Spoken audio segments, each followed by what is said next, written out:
Richard Mullings, first vice president. Master Builders was formed with 13 founding members, October 11, 1952.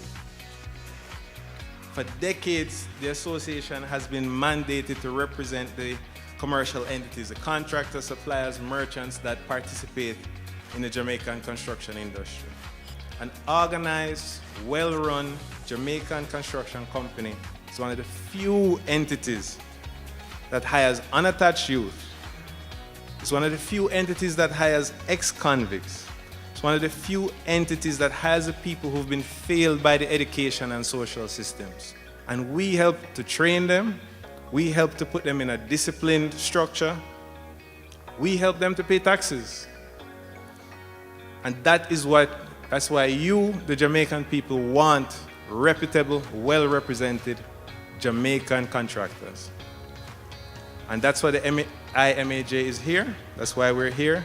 The executive volunteered their time and effort at great expense to their personal businesses to steward the Incorporated Master Builders Association of Jamaica.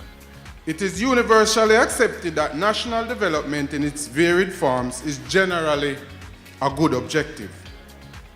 However, there can be no such national development without the development of the Jamaican people. And ultimately, there is little economic benefit to be derived from the practice of engaging foreigners in the industry where local and competent labor is available.